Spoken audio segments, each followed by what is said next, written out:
Quem não sabe, ó, quem não entendeu ainda, né? Tem que desenhar. Glória a Deus. Eles Aleluia. ficaram noivos ontem. Não, estão ficando noivos hoje. Ontem Ó, fizeram ontem, uma o que que foi aquilo comemoração. lá? Amém. Aleluia. Tô sabendo. Glória a O Deus. que foi aquilo? Aleluia. Eu não sou muito bom para essas coisas, mas fiquem de pé em nome de Jesus. Aleluia. Nós vamos falar do azeite, que o que eles estão pedindo aqui é para consagrarmos as alianças. Na verdade, essas alianças hoje são uma promessa de fidelidade, de permanência, até que chegue o dia glorioso das bodas, feliz, o dia em que se concretizam sonhos, coisas que estão sendo esperadas, aguardadas. Eu convivo com o Pérez já faz alguns anos, eu sei o que passa no coração dele, eu sei que Deus respondeu às orações dele. Viu, gente? Deus responde às suas orações também. Amém? E é verdade, porque ele falava comigo sobre a ansiedade. Ele não sabia quem era, mas ele buscava de Deus uma mulher de Deus. E eu louvo a Deus porque conheço a Priscila desse versinho, né? Acompanhamos a Cleusa esse tempo todo, temos um amor especial por esta casa e louvo a Deus e eu clamo ao Senhor que nesses tempos de noivado vocês aprofundem o conhecimento da emocional, emotivo, porque você já tem uma unidade espiritual em Cristo. Isso é um passo muito importante, não é? E quero estar aqui participando, ou no lugar escolhido, das bodas, finalmente. Mas onde é que estão as alianças? No dedo? Então, mas eu quero, então eu vou botar, não, eu boto o azeite aí. Amém? Igreja, acompanhe comigo. Eu vou pedir ao Fábio que ore enquanto eu coloco aqui o azeite. É uma consagração que fazemos deste voto de fidelidade, desse voto de conhecimento maior, desse voto de preparação para a formação de um lar debaixo da bênção de Deus. Eu coloco agora o azeite da unção sobre estas alianças, pedindo que o Senhor seja o guardador. Eu sei que eles têm firmado esse propósito, que eles estão firmes nele, mas o que é importante é o que o Senhor opera. Nas mentes, nos corações, no espírito, na alma, que a integração entre os dois cresça mais, até que venha o dia da completação desta união, nas bodas que serão efetivadas debaixo da bênção do Pai, do Filho e do Espírito Santo. Obrigado por estas vidas, obrigado pelo amor que os tem unido, obrigado pelo amor que nós temos por eles. E nós queremos ser companheiros, nós e a igreja toda, deste casal, para testar que o Senhor edifica os lares, em nome de Jesus. Eu peço ao Fábio que ministre uma oração agora, em nome do Senhor. Senhor, nós te louvamos por tua fidelidade, Senhor. Louvamos porque o Senhor atende as orações. Louvamos que o Senhor tem guardado a Priscila todos esses anos aqui na nossa igreja. E o Senhor trouxe para ela o Péricles. E o Senhor trouxe a Priscila para o Péricles também. E o Senhor os tem unido. E eles têm se preparado, Pai, para formarem um lar. E nós queremos abençoar o casal como igreja. Nós queremos que a igreja seja bênção na vida deles, dando suporte espiritual, suporte emocional, e que nós possamos abençoá-los de todas as formas para que eles tenham um enlace espetacular na tua presença, cheio da tua glória, cheio da tua visitação, de forma que agrade ao Senhor. Preserva o Senhor, proteja o Senhor, guarda-os para aquele momento, Senhor, aquele momento que estaremos todos reunidos, muito felizes, porque o Senhor está unindo mais um casal na tua presença. Nós os abençoamos em nome de Jesus. Amém.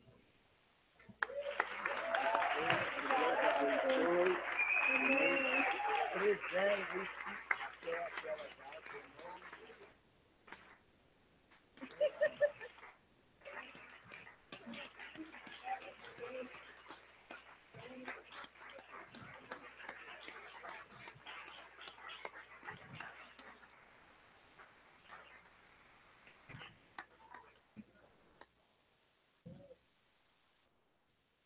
Tá sumido, rapaz? Priscila, deixa eu dar um abraço aqui. Priscila!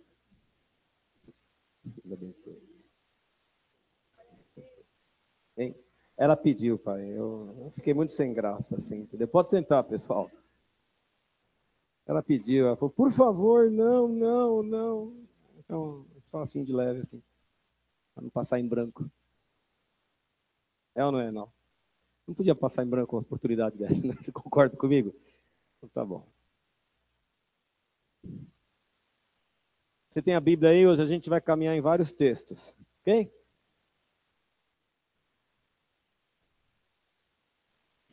Eu queria começar com um texto que está em Provérbios. Eu olhei para o Carlos e de repente, assim eu não sei o que aconteceu. Assim. Sentiu, né? Provérbios. Capítulo quase, 13. 13 ia ser muito exagerado. Então. Provérbios capítulo 13. Às vezes, quando eu estou lendo a palavra de Deus, de alguma forma, eu sei que Deus está falando comigo especificamente um texto, porque parece que as letras crescem. É como se o texto ficasse em relevo, assim, né? E eu sei que Deus está me dando alguma mensagem, algum recado que às vezes é para mim mesmo, mas às vezes pode ser para outras pessoas também. Eu vou compartilhar com vocês o capítulo 13, o versículo 12 de Provérbios. Chegaram lá? A esperança que se adia faz adoecer o coração, mas o desejo cumprido é árvore de vida. Amém? Queria que você repetisse comigo só esse versículo, nós vamos meditar sobre isso. Eu falo e você repete, pode ser? A esperança que se adia faz adoecer o coração, mas o desejo cumprido é árvore de vida. Eu achei uma outra versão que diz assim: a expectativa que se adia deixa o coração adoecido, mas o anseio satisfeito renova o vigor da vida. Quantos tem essa versão aqui na igreja? Alguma coisa assim? Só eu? Ah, ufa, né? Achei em casa. O anseio satisfeito renova o vigor da vida. Ontem, o Péricles falava assim, eu cheguei à igreja em 2000 e sei lá quanto, e aí eu ficava olhando a Priscila, e eu ficava orando, e eu falava, mas isso não vai acontecer nunca, ela nunca vai olhar para mim, ó, estou repetindo, hein? Eu gravei lá ontem, viu? Né? Ela nunca vai olhar para mim, e etc, né? Mas fala a verdade, esse versículo se encaixa como uma luva, não? Cadê? Até perdi aqui o versículo, né? O desejo cumprido renova o vigor da vida. Toda vez que a gente apresenta a Deus uma petição, a gente faz um pedido, e a gente vê o Senhor assistindo, né? Nos assistindo na nossa angústia, na nossa tristeza, na nossa preocupação, no nosso anseio, e a gente vê o Senhor atendendo a prece, a gente pensa, agora ninguém me segura, agora vai acontecer tudo. Porque Deus atendeu um pedido. Renovam-se as forças da vida. Porque o Senhor atendeu e a esperança se cumpriu. Né? Esperança é um sentimento fundamental para a vida humana. Ninguém consegue viver nessa terra sem esperança. Se você perder a esperança, acabou tudo. De acordo com esse versículo, a esperança é responsável pela manutenção da força, pela manutenção do vigor e pela manutenção do empenho em fazer as coisas. Quando as pessoas ficam desmotivadas, desesperançadas, elas começam a empurrar tudo com a barriga e as coisas vão parando. Na verdade, há duas consequências quando nós perdemos a esperança. A primeira é que nós paramos tudo o que estamos fazendo. Começamos a fazer de uma forma cada vez mais murrinhenta, mais lenta, mais amarrada, até que a gente desiste. A segunda consequência é que aquilo que a gente começou e veio mantendo até agora, aos poucos vai se deteriorando. Porque quando a gente começa um empreendimento qualquer, a gente vem com aquele fogo de fazer alguma coisa e a gente realiza até um certo ponto uma porção de coisas.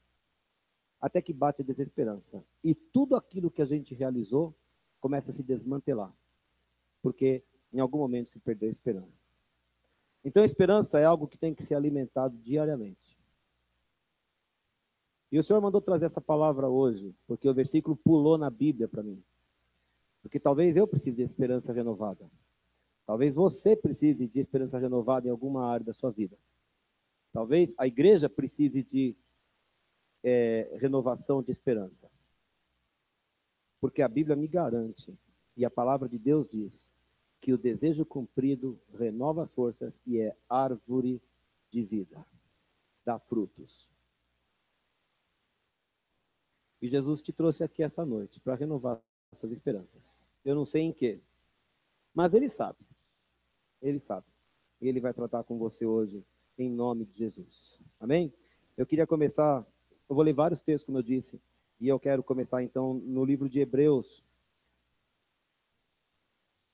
no capítulo 11. Eu quero apresentar algumas propriedades da esperança.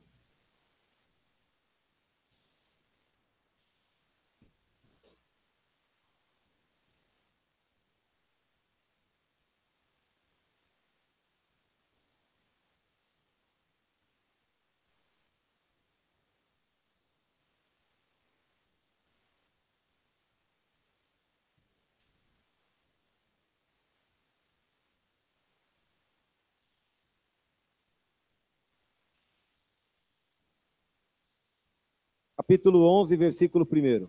Ora, a fé é a certeza das coisas que se esperam e a convicção de fatos que não se veem. E pela fé, entendemos que o universo foi formado pela palavra de Deus, de maneira que o visível veio a existir das coisas que não aparecem. Eu fiz o versículo 1 e o versículo 3. Deixe essa informação pendurada num varal aí, e vá comigo a Romanos, capítulo 8. Eu quero ligar duas ideias aqui. Romanos 8, capítulo 8, versículo 24.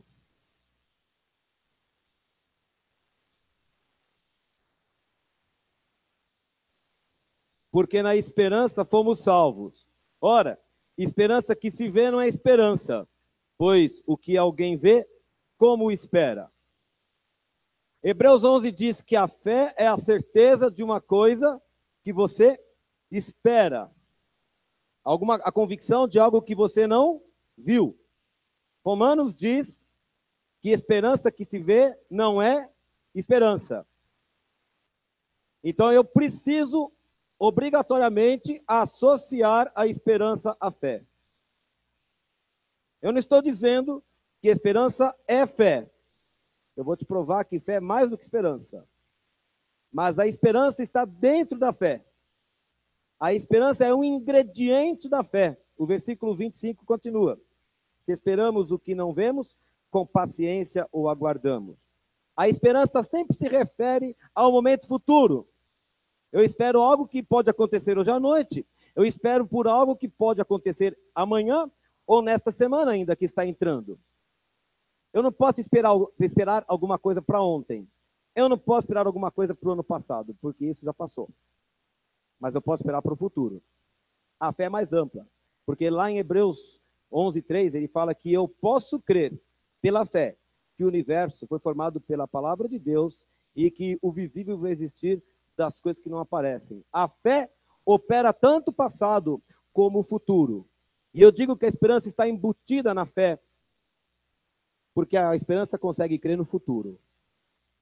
O que já aconteceu, aconteceu, não tenho que esperar. Faz sentido o que eu estou falando? Então, quando falamos em esperança, estamos falando de fé também. De um aspecto da fé. Amém? Amém? Eu quero que você continue em Romanos. Quero apresentar uma segunda propriedade da esperança. Capítulo 4 de Romanos, versículo 16. Nós vamos ler os versículos 16 e 17.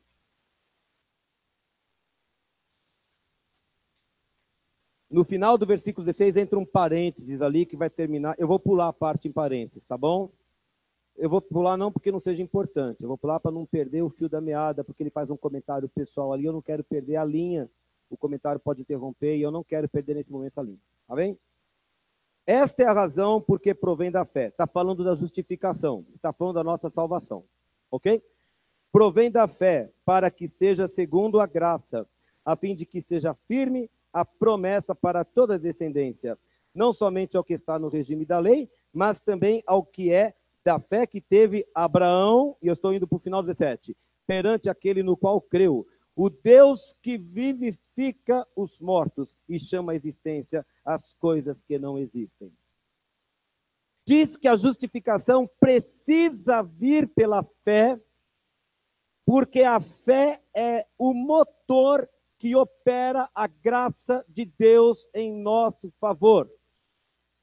Quando Jesus viu fé no coração das pessoas, ele operou milagres em favor daquelas pessoas.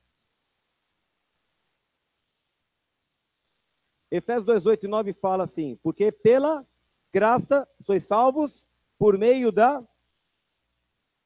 A fé põe as engrenagens da graça de Deus a funcionar em nosso favor.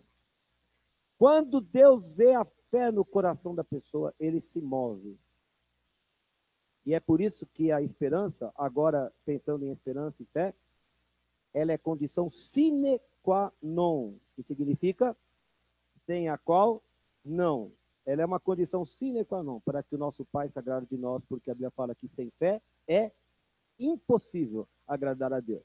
Então deixa eu te contar uma coisa. Quando você começa a perder a esperança, você está debaixo de um ataque de Satanás. E você precisa saber disso. Toda vez que a esperança começa a esmilinguir, e parece que ela escorre entre os dedos, você tem que saber, você está debaixo do ataque espiritual. Porque Deus quer que você pare o que você está fazendo. Mas porque a gente crê nas promessas do Senhor, a gente continua. E foi aqui, né? Abraão foi justificado por causa da fé. Gênesis fala, ele creu no Senhor. E isso lhe foi imputado como justiça. Foi acrescentado na conta como justiça porque ele creu em Deus. E essa fé não é somente para os judeus que estão no regime da lei, mas para nós que somos da mesma fé que Abraão teve diante de Deus. O Deus que vivifica mortos, o Deus que faz surgir as coisas do que não existe. Quando Abraão entendeu que Deus era capaz de criar um filho, embora ele não tivesse a menor condição de tê-lo, Deus se agradou dessa fé. E é por isso que o versículo 18, Abraão esperou contra a esperança. Todas as explicações científicas, médicas, lógicas, razoáveis e racionais haviam se desmantelado. Alguém podia ter dito, Abraão, desiste logo desse negócio. Sua mulher tem 90 anos, você tem 100, você está louco. Faz X anos que você está tentando aí alguma coisa e não acontece nada, você ainda vai ficar insistindo nessa história? Mas o Deus de Abraão pode trazer a existência do nada. E quando tudo dizia, não vai dar certo, Abraão resolveu esperar contra a esperança. Há uma esperança física, há uma esperança concreta, há uma esperança racional. E nós gostamos de nos guiar por isso, porque é assim que gerenciamos nossa vida. Eu vou conseguir pagar as prestações porque o meu salário é X. Eu vou sarar da pneumonia porque eu estou tomando antibiótico. Na nossa vida, criamos expectativas em função daquilo que conseguimos ver. Mas Abraão teve uma esperança que transcendia o que podemos ver. E que alcançava um plano espiritual. Porque ele sabia o Deus em que ele cria. Essa esperança é que o Senhor quer fazer brotar em nós de novo. Em você e em mim. Porque foi Deus quem te buscou, foi o Senhor quem resgatou você das trevas, tirou você da lama, colocou assentado entre os príncipes, foi o Senhor quem resgatou a sua vida do inferno e não foi para nada. Não foi para nada.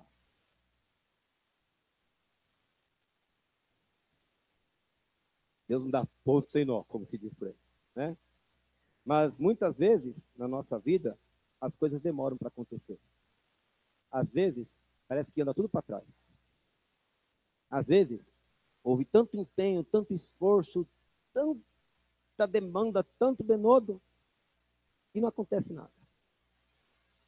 E a primeira coisa que acontece aqui dentro, fala, eu desisto.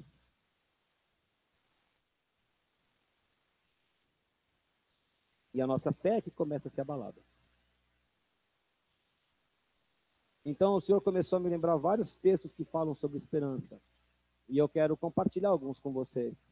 Alguns que foram importantes para mim nessa semana. Nessas semanas, porque eu tenho lido sobre essas coisas em pelo menos 2 semanas aí. Eu vou te convidar a visitar a Bíblia. São textos que você já conhece. A maioria de vocês, pelo menos, já conhece. E eu vou começar em Lamentações. Você até já sabe o que eu vou dizer. Mas eu vou ler assim mesmo. Você já veio até aqui mesmo, né? Então agora já posso aproveitar e ler. Lamentações capítulo 3.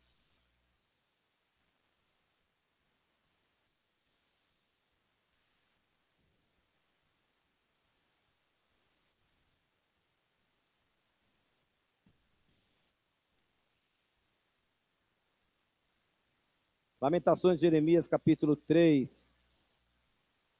Eu vou começar no versículo 19. Eu vou ler até o versículo 25. Tá bom? A gente gosta de falar sempre o 22, né? Mas tem um antes e tem um depois. Então precisamos passar um pouquinho lá. 19. Lembra-te da minha aflição e do meu pranto, do absinto e do veneno. Minha alma continuamente os recorda e se abate dentro de mim. Quero trazer à memória o que me pode dar esperança. As misericórdias do Senhor são a causa de não sermos consumidos, porque as suas misericórdias não têm fim, renovam-se a cada manhã. Grande é a tua fidelidade.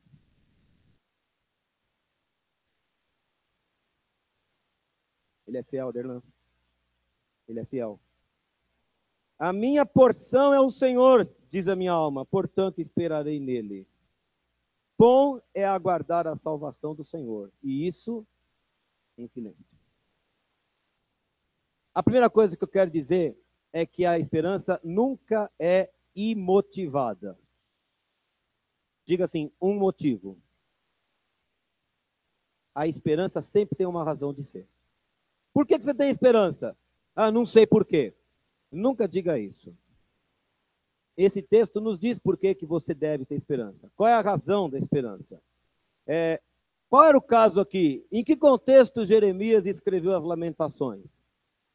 Depois de haver profetizado que eles seriam levados cativos por Nabucodonosor, de fato aconteceu. A terra foi devastada, o povo foi dizimado, eles foram levados embora, perderam as propriedades, perderam a terra, perderam a identidade, perderam a liberdade. O povo de Deus havia perdido tudo isso. Então Jeremias fala, em nome do povo. O sentimento de Jeremias era o sentimento do povo. Lembra-te da minha aflição, do pranto, do absinto. Absinto é a palavra feia, né? Mas eu fui procurar lá. O absinto é uma planta e ela solta um óleo que atua sobre o sistema nervoso e que em grandes proporções pode ser letal. Por isso falam do veneno aí. Então Deus está falando, Jeremias está falando para o Senhor, olha aqui para a minha aflição, olha para o meu pranto, olha para a minha tristeza, olha, eu estou sem forças, olha para a minha condição. E toda vez que ele se lembrava do estado anterior e daquele momento presente, o que Deus tinha permitido que acontecesse com a nação, ele ficava triste, profundamente triste. Lembre-se disso. Aliás, eu não quero nem lembrar. Eu quero me lembrar daquilo que me traz esperança. E aí ele veio com o versículo 22. As misericórdias do Senhor são a causa de não sermos consumidos. Sabe o que ele estava dizendo? Ele estava dizendo assim, olha, está horrível. Isso aqui está péssimo. Nós perdemos as propriedades, nós estamos cativos, nós estamos em exílio em outro país, em outra cultura, debaixo de outro Deus, de outro rei. Mas ainda não morremos. Porque o Senhor não nos consumiu. Ainda estamos vivos. Ainda estamos vivos, a história não acabou.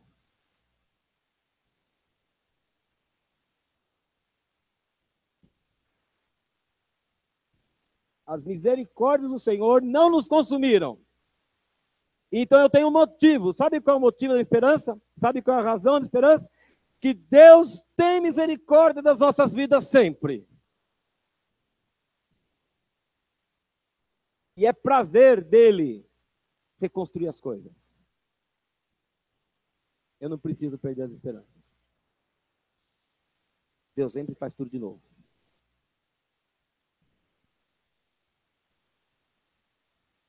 Por isso que ele falou, toda manhã se renova as misericórdias, toda manhã se renova. Deus podia ter nos consumido ontem. Deus podia nos ter consumido semana passada. Deus tinha motivos para nos consumir o ano passado. Todo mundo deu motivos para que o Senhor nos consumisse, mas ele não quis fazê-lo. Ele continua nos mantendo vivos. Então eu tenho esperança de que coisas melhores vão acontecer. Por isso que ele fala, grande é a tua fidelidade. E a minha porção é o Senhor. Então ele se apega ao Senhor. E quando ele se apega a um Deus que é misericordioso e que é fiel, então as esperanças se alimentam. Porque Deus é bom para aqueles que esperam nele. Porque Deus é fiel. Em vez de lembrar de um estado de aflição que começou na semana passada, ou no ano passado, ou há 5 anos, o Senhor nos convida. Foi você que falou, mas foi tão profético. Eu vou sair daqui um pouquinho, tá? Felipe, fica em pé aí, filho. Fica em pé aí. Lê aqui para mim, aqui na segunda linha. Lê aí. Não chora.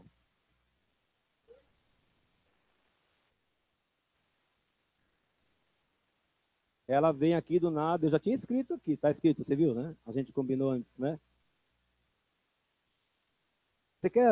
Você quer renovar suas esperanças? Em vez de pensar na situação difícil que está passando agora, pense o quanto Deus já fez em nosso meio. Lembre-se de quantas bênçãos, de quantas vitórias, de quantos milagres, de quantas experiências incríveis nós já tivemos na presença de Jesus. E Ele é um Deus de misericórdia, e Ele é um Deus fiel. Eu posso e devo ter esperança. A minha esperança não é sem motivo. Eu não encontro razão em mim para ter esperança, mas eu encontro todas as razões no Senhor. E você também.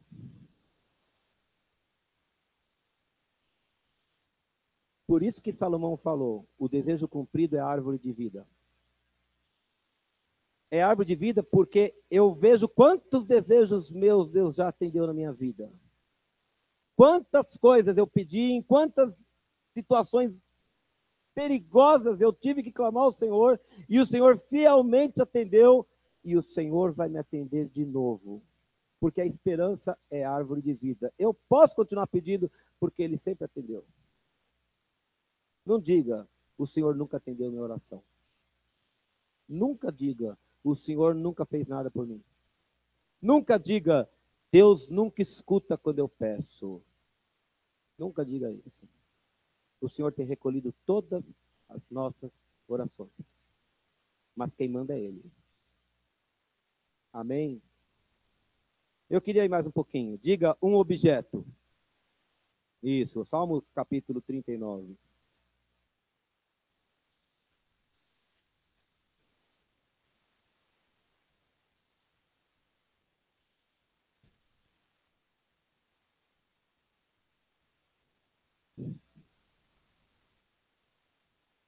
Versículo 6.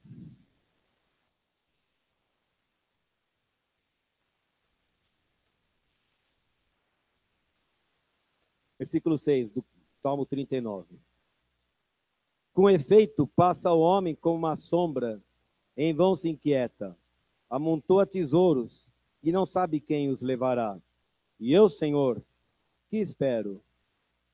Tu és a minha esperança. O salmista, nesse texto, Davi se apresenta num ambiente em que ele está profundamente incomodado com tudo que o cerca. Ele se sente um estranho no ninho. Ele fala, isso aqui não é meu lugar. Ele não concorda com nada do que ele vê ao seu redor. E quando ele começa a cogitar sobre as coisas da vida, olhando para as pessoas ali, ele conclui, no versículo, como está no versículo 6, os homens, a vida humana, passa como uma sombra. E que as nossas inquietações, na verdade, não passam de grandes bobagens. Nós achamos que o nosso problema é o maior problema que há no mundo. Nós sempre achamos que a nossa dificuldade é a maior que existe e que ninguém é capaz de compreender a nossa dor e muito menos de resolver o nosso problema. Mas ele fala que nada disso, que a nossa inquietação é vã, é em vão, é sem motivo. E que a gente passa a vida se estressando para acumular, para juntar tesouro, ou renome, ou honra, ou diploma, ou o que quer que você ponha aí na sua frente. Só que tudo isso vai passar igual a sombra. Se vai passar igual a sombra, por que a gente se descabela tanto pelas coisas da terra? Senhor, o que eu espero? Tu és a minha esperança. A esperança tem um objeto. Meu objeto, a minha esperança, não é aquilo que eu anseio. Minha esperança não é aquilo que eu estou pedindo.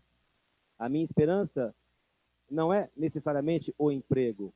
A minha esperança não é o casamento.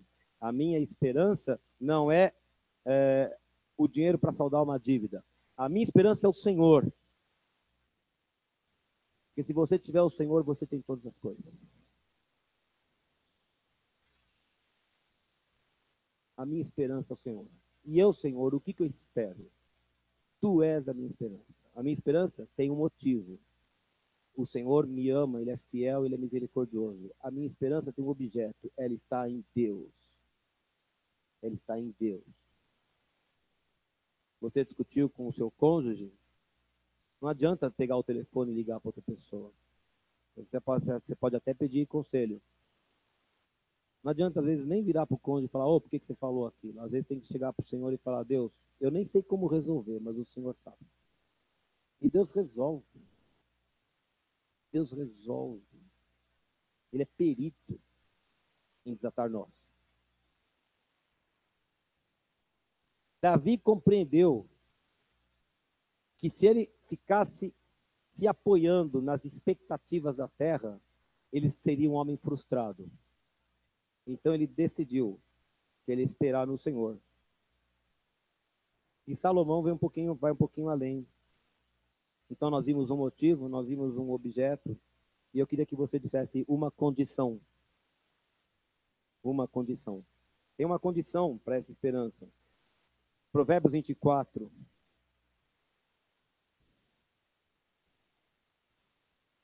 Provérbios 24.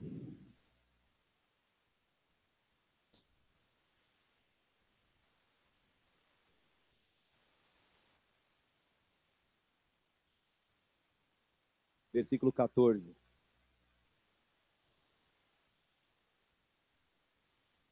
Então sabe que é assim a sabedoria para a tua alma.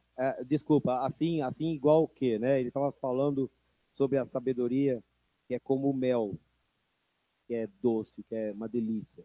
Pronto. Então ele está falando assim que tão doce quanto é o mel para o nosso paladar, é a sabedoria para o ser humano. Então ele fala, fique sabendo que a sabedoria é assim para a tua alma.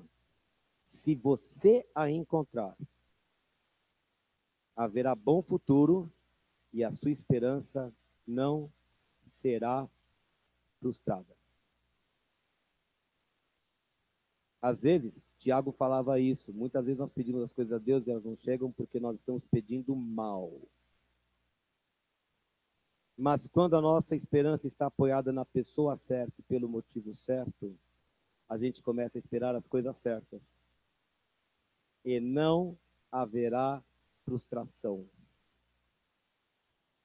A sua esperança não será frustrada. Não sei quanto tempo vai demorar, mas o anseio atendido é árvore de vida. Ele disse aqui que se você encontrar a sabedoria, haverá bom futuro. E você sabe que a sabedoria é Jesus. Você pode falar do conhecimento, você pode falar de muita enciclopédia, você pode falar de muita coisa, mas a sabedoria de verdade vem a partir do temor do Senhor. O temor do Senhor é o princípio da sabedoria. Quando a nossa mente, quando a nossa alma, quando nós somos guiados pelo temor do Senhor, nós passamos a desejar as coisas certas. Nós passamos a ansiar pelas coisas que realmente são importantes. E nós começamos a pedir essas coisas. E Deus atende. Fala aí, Péricles. Aleluia. Aí, fala aí, amém, Péricles.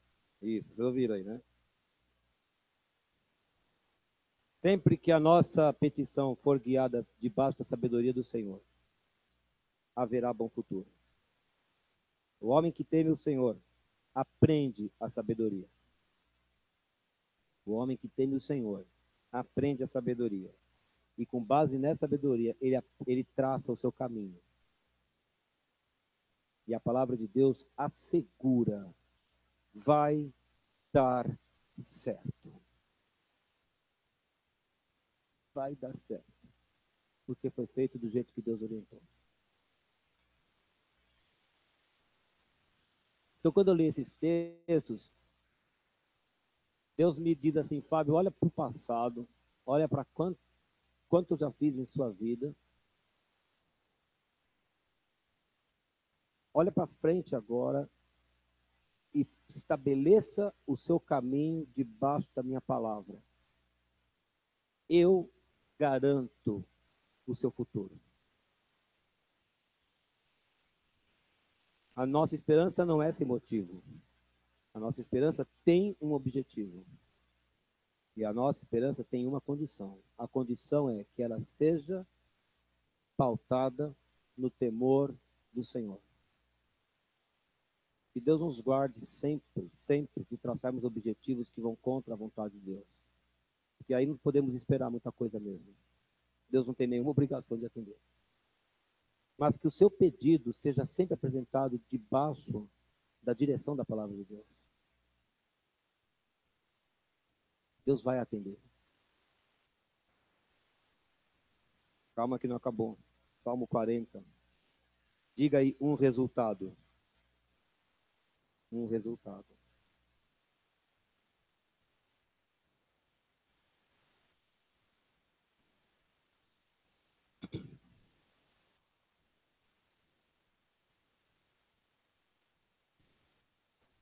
Esperei confiantemente pelo Senhor.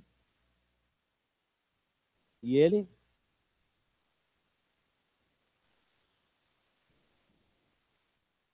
Fala aí, Cristina. Esperei confiantemente pelo Senhor. E Ele se inclinou para mim e me ouviu quando eu clamei por socorro. A cena aqui é uma pessoa que está no meio do poço, lama até o pescoço aqui, afundando, afundando. Ela não tem mais a quem recorrer. Ela estende as mãos, o que sobra para cima. Ela fala, Deus, me acuda.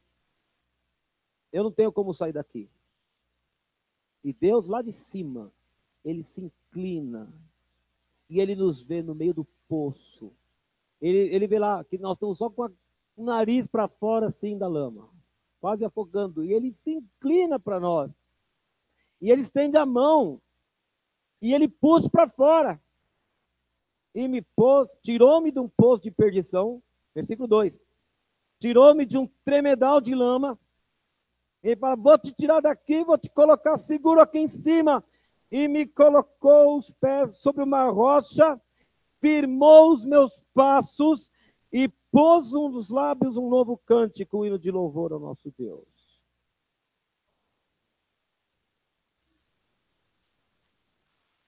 Mas esse não é o resultado final. O resultado vem depois.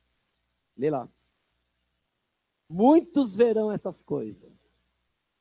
Você consegue acreditar que às vezes Deus permite que você esteja na lama para mostrar para os outros a glória dele? Você consegue entender que às vezes Deus permitiu a sua queda? Ele não se alegrou com a sua queda. Você pode entender que às vezes Deus está permitindo que você passe por uma situação financeira grave? Ele não está contente com isso.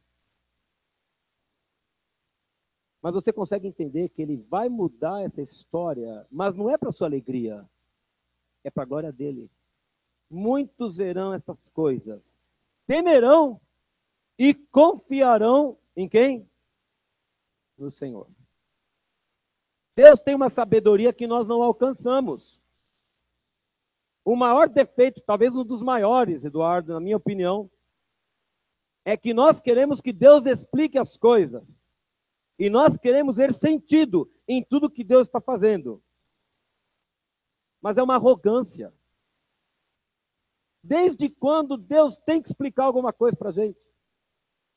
E desde quando nós temos capacidade intelectual para compreender o que Ele está fazendo? Pois foi Ele que formou essas coisas todas do que não existia. E nós queremos que Deus explique para a gente. Eu não tenho como explicar, mas eu tenho uma coisa para dizer. Quando nós clamamos ao Senhor, Ele nos socorre, Ele muda a nossa história. Mas é para Ele ser glorificado, não é para a gente.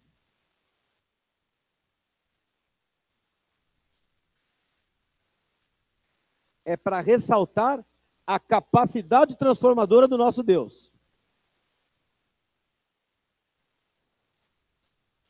O que chamava mais atenção das pessoas que se convertiam nos primeiros tempos da igreja em Atos é que eles viam a transformação que Jesus operava naquelas pessoas. Eles falaram: eu quero isso que vocês têm.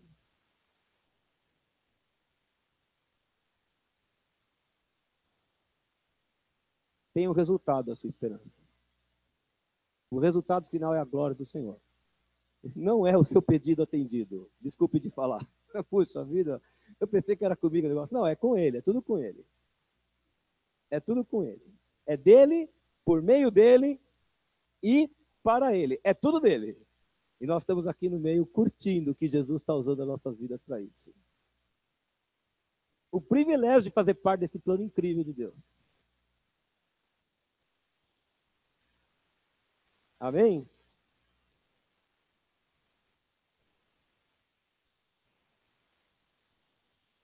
Deus te dá toda a liberdade de, nessa noite, clamar por socorro a Ele, se for a tua situação. Como fez o salmista. Pode clamar por socorro. É seu direito. Fala: Senhor, está doendo, está pegando, está difícil, meu coração está dilacerado, minha mente, minha perna dói. Está acontecendo de tudo, mas o Senhor, Ele se agrada do seu clamor. E Ele virá em socorro. Mas Ele quer glorificar o nome dEle no final dessa história toda. Salmo 42. Diga uma atitude.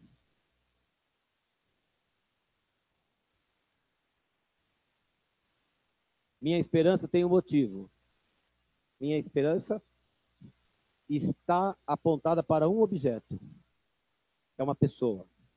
Minha esperança tem uma condição. Ela promove um resultado, mas ela exige uma atitude. Salmo 42, 1 a 5. Como suspira a corça pela corrente das águas, assim por ti, ó Deus, suspira a minha alma. A minha alma tem sede de Deus, do Deus vivo. Quando irei e me verei perante a face de Deus? As minhas lágrimas têm sido meu alimento dia e noite, enquanto me dizem continuamente: teu Deus, onde está? Lembro-me dessas coisas, e dentro de mim se me derrama a alma. De como passava eu com a multidão do povo e os guiava em procissão à casa de Deus, entre gritos de alegria e louvor, multidão em festa. Por que estás abatido, a minha alma? Por que te perturbas dentro de mim? Espera em Deus. Repita: eu ainda o louvarei.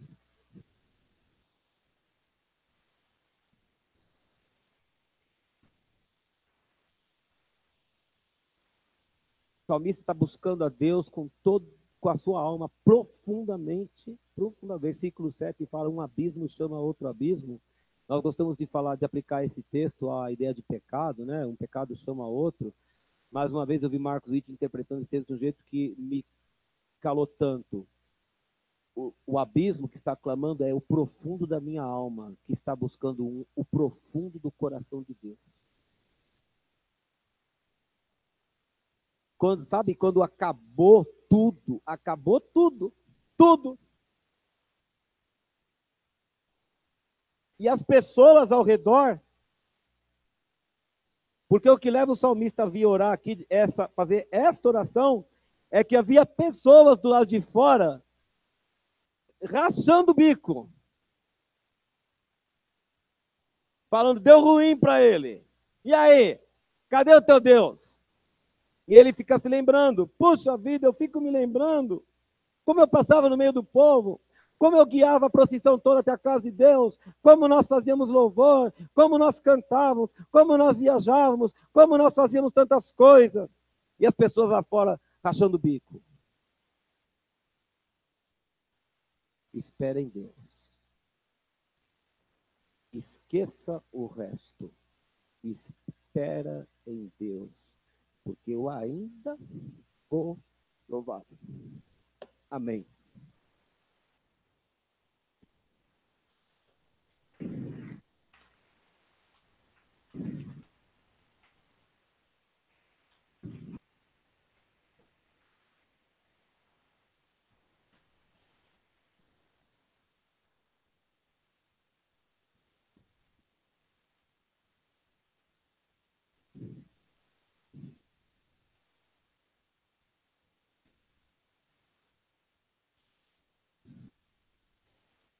O Senhor está nessa casa hoje.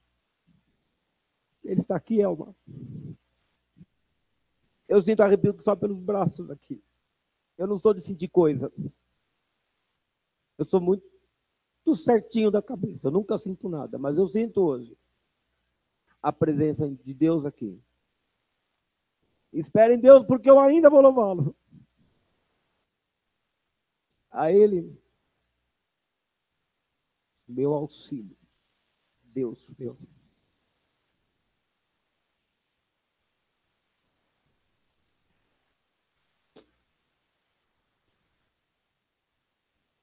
Eu tenho as minhas petições e você tem as suas.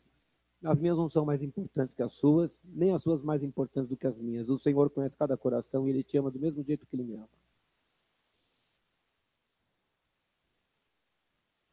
Mas Deus não quer que você perca esperança, no que quer que seja.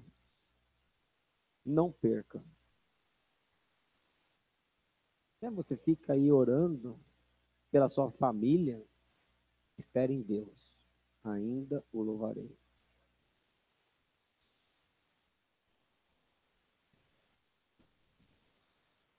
Não é sem motivo. É porque Ele é misericordioso. Ele não encerrou o assunto, porque todas as manhãs Ele renova a nossa vida. E Ele fala, tenho mais um dia para você viver. Tenho mais algo para te mostrar. Tenho uma nova experiência para te oferecer. E no final você vai me glorificar. E os que estiverem ao seu redor, quando virem, vão me glorificar também. Então eu queria encerrar esse período incrível. Eu sinto a presença de Deus na casa, meu Deus do céu.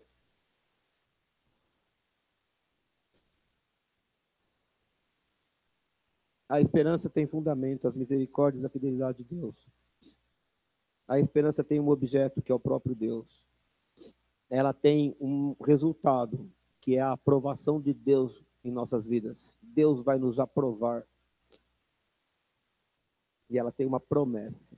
A esperança nunca será desperdiçada quando ela for baseada no temor do Senhor.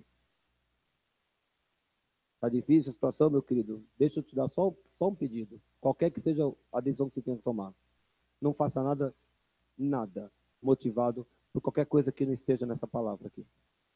Não permita que o seu coração se mova por amargura, por ressentimento, por inveja, por ciúme, por desejo de vingança. Não permita. Não permita. Qualquer decisão, qualquer palavra que você tiver que dar, apoie na palavra do Senhor. Eu falo lá em casa com meu filho, faça sempre a coisa certa. Faça do jeito certo. Faça sempre a coisa certa. O Senhor vê o teu coração. Que o Senhor nessa noite renove suas esperanças. E que Ele nos ajude a encontrar esse lugar de repouso na sua presença. Aparentemente as coisas não estão mudando. Talvez diante dos seus olhos seja tudo igual. Mas Ele não está parado. O Senhor não está parado. Ele não está dormindo. Ele não virou as costas para ninguém. E Ele vai fazer o que for melhor. Vamos orar. Fique em pé.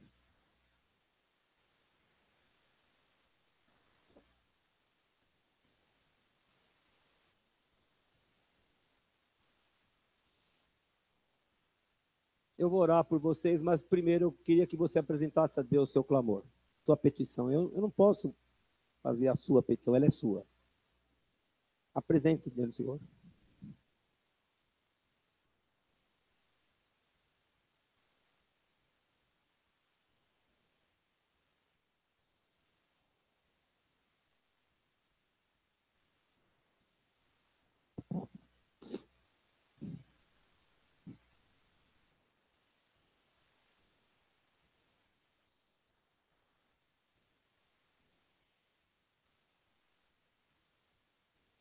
Senhor, nós erguemos nossas mãos a Ti, Pai, porque sabemos que no Senhor repousa. Senhor, como disse Davi, e o que nós esperamos? Tu és a nossa esperança. Nossas fontes estão todas em Ti, do Senhor vêm todas as respostas.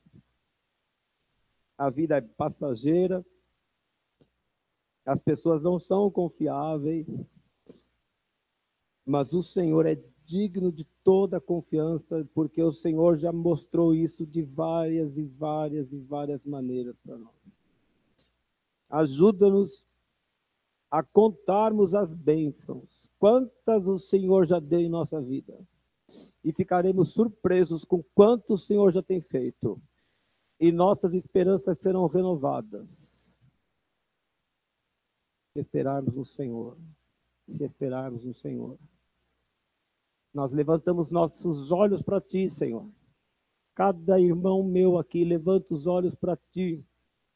Eu não conheço as preocupações, mas o Senhor conhece todas e as minhas também. E nós Te apresentamos, Senhor. Nós Te apresentamos todas elas agora. E pedimos, ó Pai, venha socorrer a cada um.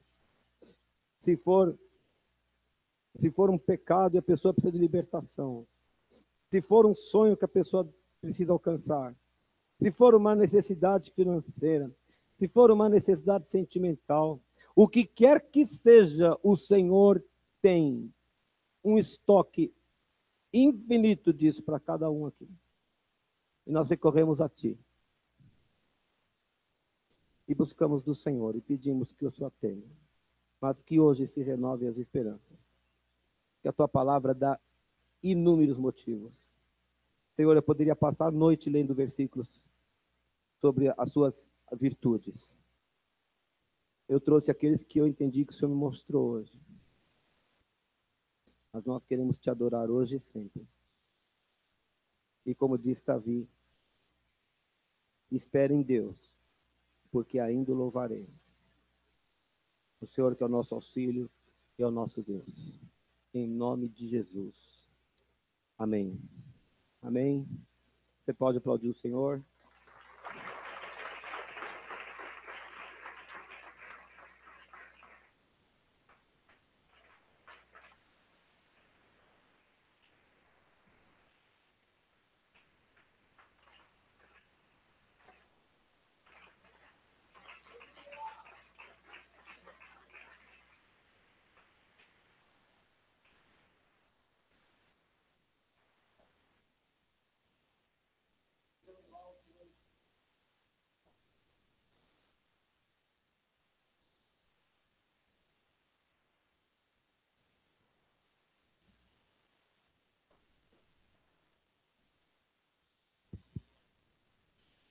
Eu tinha uma outra coisa em mente, mas enquanto orávamos, o Senhor me lembrou um cântico. Eu quero adorar o Senhor com esse cântico. Cadê o pessoal do louvor aqui?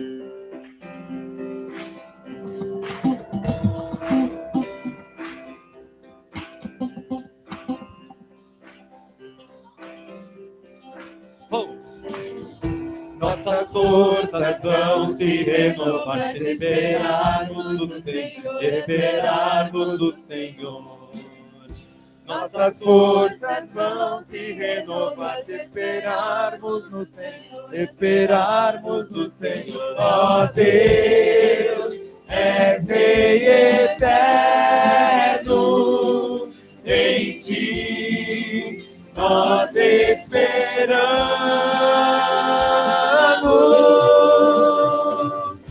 pois só Tu és eterno, Deus. Tu és eterno, Deus. Tu não desistes nem te cansar.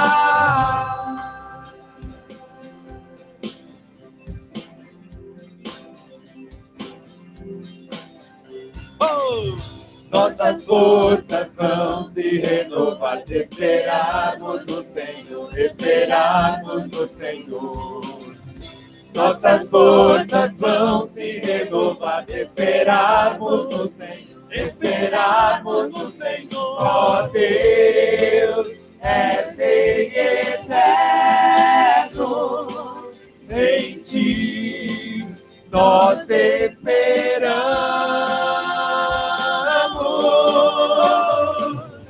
pois só Tu és eterno, Deus. Tu és eterno, Deus. Tu não desistes nem te cansas. Tu és o nosso defensor, o Deus consolador. Em Ti seremos povo águia.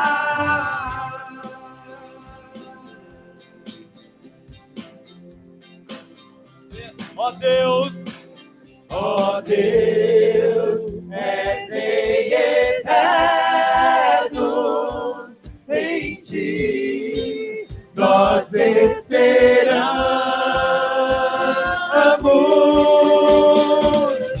pois só Tu és eterno, Deus. Tu és eterno, Deus. Tu não desistes nem te cansas. Tu és o nosso defensor, o Deus consolador. Em Ti seremos povo águia.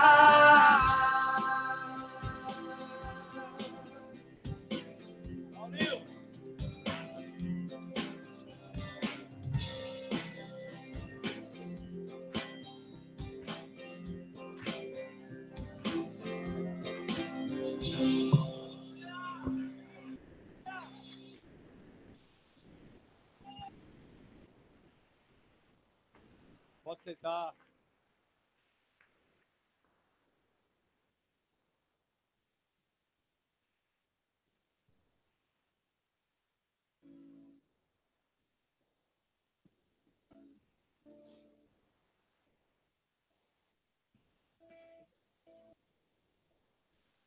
Deus falou essa noite?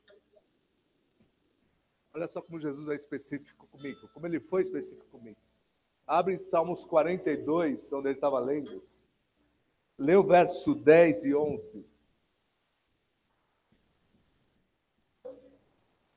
A tradução é um pouquinho diferente. Vocês vão entender o que eu estou querendo dizer. A tradução fala assim. Todos acharam? 10. Fazia tempo, cadê o Fábio? Fazia tempo que eu não via Jesus ser tão específico com relação àquilo que Ele quer fazer nas nossas vidas. Isso renova a minha esperança, renova a minha fé.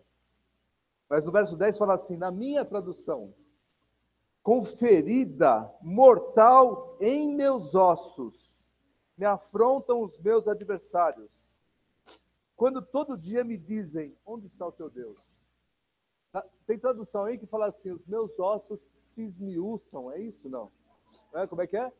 Esmigalham. Então eu vou falar para vocês qual é a característica da minha doença que diagnosticaram. Eu tinha, né? Diagnosticaram que eu tinha metástase de ossos. E o câncer no osso, ele esmigalha o osso. O osso ele fica fraco, ele acaba... É como a osteoporose para as mulheres, para vocês entenderem. Que as mulheres têm uma idade mais avançada. Mas também ele começa com um tumor, com uma ferida. E por que? Alguém pode me explicar? Por que Jesus escreveu esse salmo há, sei lá quantos mil anos atrás e ele me coloca esse texto desse jeito aqui? Alguém pode me explicar isso? Alguém pode me explicar isso? Alguém consegue? Alguém consegue me explicar? Por que estás abatido, a minha alma? E por que te perturbas dentro de mim? Espera em Deus, pois ainda o louvarei. E qual é a salvação da minha face? É o meu Deus. A minha tradução é um pouquinho diferente. E qual a salvação? Estás na presença do Senhor. Na presença do Senhor. O Fábio falou, eu não sei qual que é o teu problema, mas uma coisa eu sei. Jesus está aqui. E a glória dele, ele quer manifestar nas nossas vidas. Amém? O Senhor é bom. O Senhor é bom. O Senhor é bom.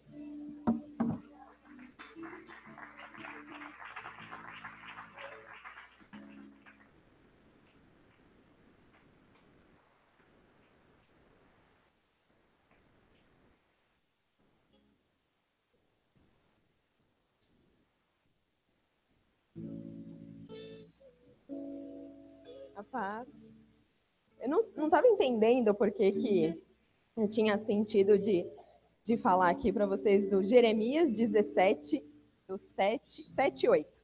E aí, durante a pregação do Fábio, tudo fez sentido, né? Então, vamos lá. Jeremias 17, 7 e 8 diz assim: Bendito o homem que confia no Senhor e cuja esperança é o Senhor, porque ele é como a árvore plantada junto às águas, que estende as suas raízes para o ribeiro e não receia quando vem o calor, mas a sua folha fica verde, e no ano de sequidão não se perturba nem deixa de dar fruto. Que a gente possa estar bem pertinho do Senhor para alinhar os desejos do nosso coração com aquilo que o Senhor tem para nós, para que a gente possa realmente viver o que é maravilhoso, o que é perfeito, o que é aquilo que vem de Deus. Podem encerrar.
Amém, irmãos? Não precisa abrir, está em Lucas 21. A palavra do Senhor diz que, estando Jesus a observar, viu os ricos lançarem suas ofertas no gasofilácio. Viu também certa viúva pobre lançar ali 2 pequenas moedas e disse: verdadeiramente vos digo que esta viúva pobre deu mais do que todos, porque todos estes deram como oferta daquilo que lhes sobrava. Esta, porém, da sua pobreza, deu tudo o que possuía, todo o seu sustento. Que a gente tem esse mesmo sentimento, sabe? Que é muito fácil, né? A gente chegar no final do mês e ver, sobre isso aqui, vou ofertar, né? Vou dar como um dízimo, né? Graças a Deus todas as contas estão pagas, tudo. Vou dar isso aqui para a casa do Senhor. Mas e quando as coisas estão apertadas, né? A gente faz as contas ali, acha que não vai dar, fala, Senhor, né? Como vai? Mas, como o Fábio pregou hoje, temos que ter esperança no Senhor, sabe? Não que o dízimo não tem que ser a última coisa, sim a primeira coisa que a gente tem que ofertar. Acho que temos que colocar o Senhor sempre em primeiro lugar em nossas vidas. E isso é em todas as áreas da nossa vida. Então, o que eu peço para vocês é virem com esse sentimento, né? Que a gente sempre venha buscar cada vez mais o Senhor e confiar nele. Pode trazer os dízimos.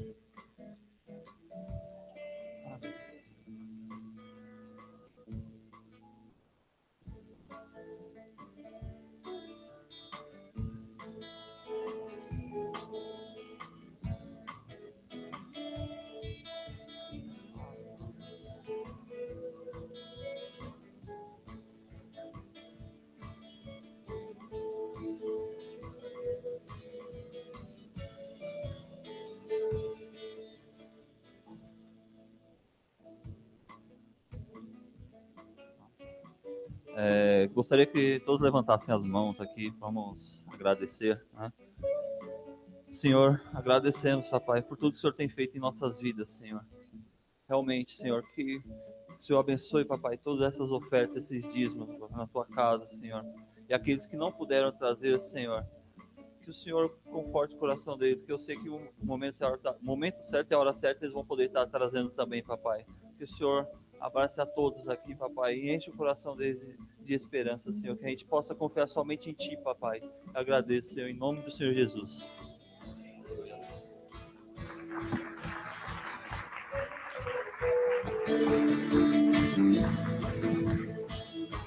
Glória a Deus, coloque-se de pé.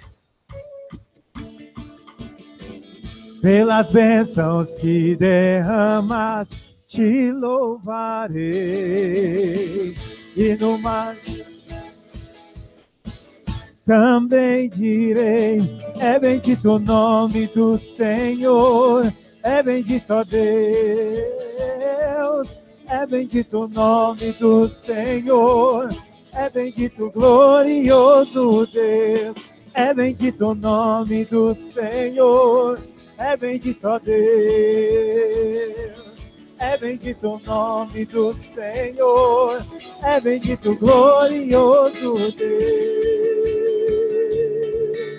Tu és o Deus que dá, e só tu podes tomar. Quero então dizer que tu és bendito, ó Deus. É bendito o nome do Senhor. É bendito o nome do Senhor, é bendito, glorioso Deus, é bendito o nome do Senhor, é bendito o Deus, é bendito o nome do Senhor, é bendito, glorioso Deus. Pai, o Senhor é bom, o Senhor é muito bom. Obrigado por tudo aquilo que o Senhor tem feito. E obrigado pelo aquilo que o Senhor vai fazer, Senhor. Nós te rendemos toda a honra, toda a glória nessa noite. Porque a nossa esperança é o Senhor. A nossa confiança é o Senhor. Oh, é bendito o nome do Senhor. É bendito o Deus.